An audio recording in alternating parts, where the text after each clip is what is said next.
Père Éloi Gillet, bonjour et bienvenue. Bonjour. Tu es prêtre administrateur de la paroisse Saint-Charles à Marseille. Tu as été ordonné en septembre 2009 et ici depuis 2014. C'est ça. Je suis heureux de t'accueillir sur le site de la pastorale familiale du diocèse de Marseille. Et j'aimerais que tu nous parles des groupes de foyer Cana pour toutes les familles qui nous écoutent et qui pourraient être intéressées par ce mouvement.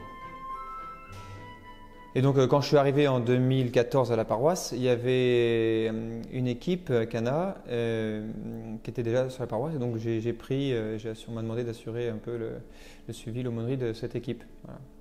Et depuis, eh bien, ça fait tache d'huile sur la paroisse puisqu'il y a 4 équipes, donc de 6 couples chacune.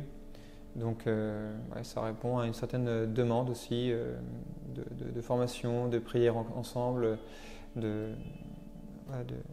pour approfondir justement la vie conjugale. Et donc il y a un thème chaque année. Donc parmi les différents thèmes, il y a eu la béatitude en famille, il y a eu les vertus en famille, il y a eu la miséricorde en famille, les dons de l'Esprit Saint, il y a eu les sacrements aussi en famille. Cette année, on fait le travail, le rapport entre le travail et la famille.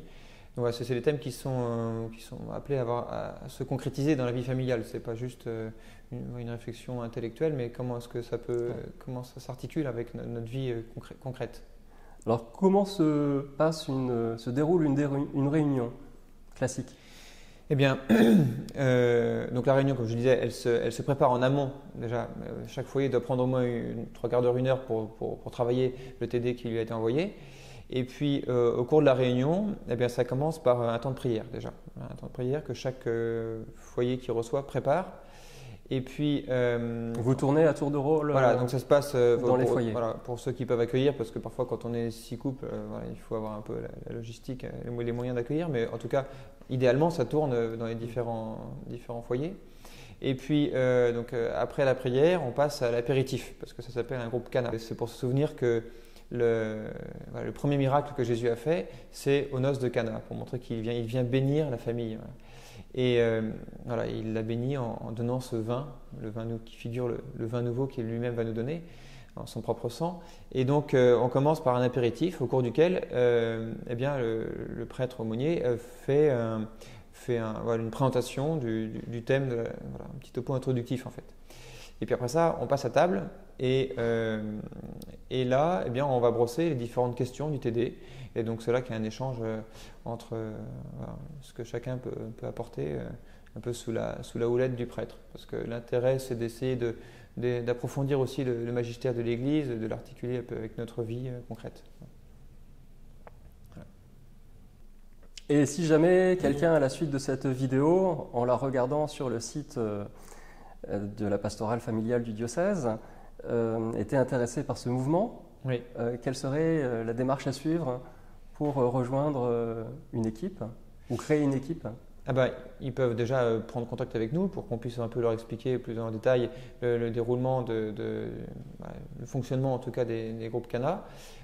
Et puis si jamais ils ont d'autres personnes qui sont désireuses ils peuvent susciter le désir en tout cas à d'autres personnes de participer, de fonder une équipe. Et puis à ce moment-là, en se mettant en contact avec un prêtre, ils peuvent fonder une équipe. Cela est très facile, ça s'est développé partout en France parce que c'est parti de Narbonne-Carcassonne, autour des Chalonnes de la Grâce. Mais maintenant, il y en a dans toutes les villes de France, toutes les villes, un bon nombre de villes de France. Donc là où ne sont pas présents les chanoines, et donc, mais toujours en étant en lien avec eux, eh bien, c'est possible de fonder ce genre d'équipe. Donc si j'ai bien compris, toi en arrivant ici, tu as découvert j'ai découvert l'existence de ce mouvement, voilà. Et j'en vois le bien fondé, ne serait-ce que parce que s'ils sont nombreux à venir, c'est que ça correspond à un besoin, une demande. Oui. Est-ce que c'est quelque chose qu'on pourrait proposer à un couple nouvellement marié? Tout à fait. Je pense qu'il y a différentes propositions qui sont faites, que ce soit les équipes Notre-Dame, les groupes de foyers de Mousse Christiani, mais c'est une proposition. D'ailleurs, dans un groupe, il y a deux couples nouvellement mariés. Donc cette proposition les intéressait, les interpellait, pour justement continuer de prolonger leur formation et trouver un lieu d'investissement aussi. quelques mots sur l'histoire maintenant de la paroisse et peut-être des personnages illustres qui seraient passés par Saint-Charles. Alors oui, on a la chance d'avoir au moins 2 grands personnages. Donc Marcel Pagnol, qui a été baptisé ici même, bien qu'il était d'Aubagne, en fait, sa grand-mère est venue et le faire baptiser un peu en catimini donc au centre-ville de Marseille, ici même à Saint-Charles. Et puis également le bienheureux Frédéric Ozanam, le fondateur des conférences Saint-Vincent de Paul, qui est mort sur la paroisse. Et donc, voilà, c'est vrai que ce sont 2 personnages qui nous permettent vous voyez, d'avoir aussi cette accroche missionnaire, parce qu'on a la chance d'être dans une église qui a pignon sur rue, donc beaucoup de passages, à cause des commerces, à cause du palais de justice à côté, et donc des touristes également, parce qu'on n'est pas loin du Vieux-Port.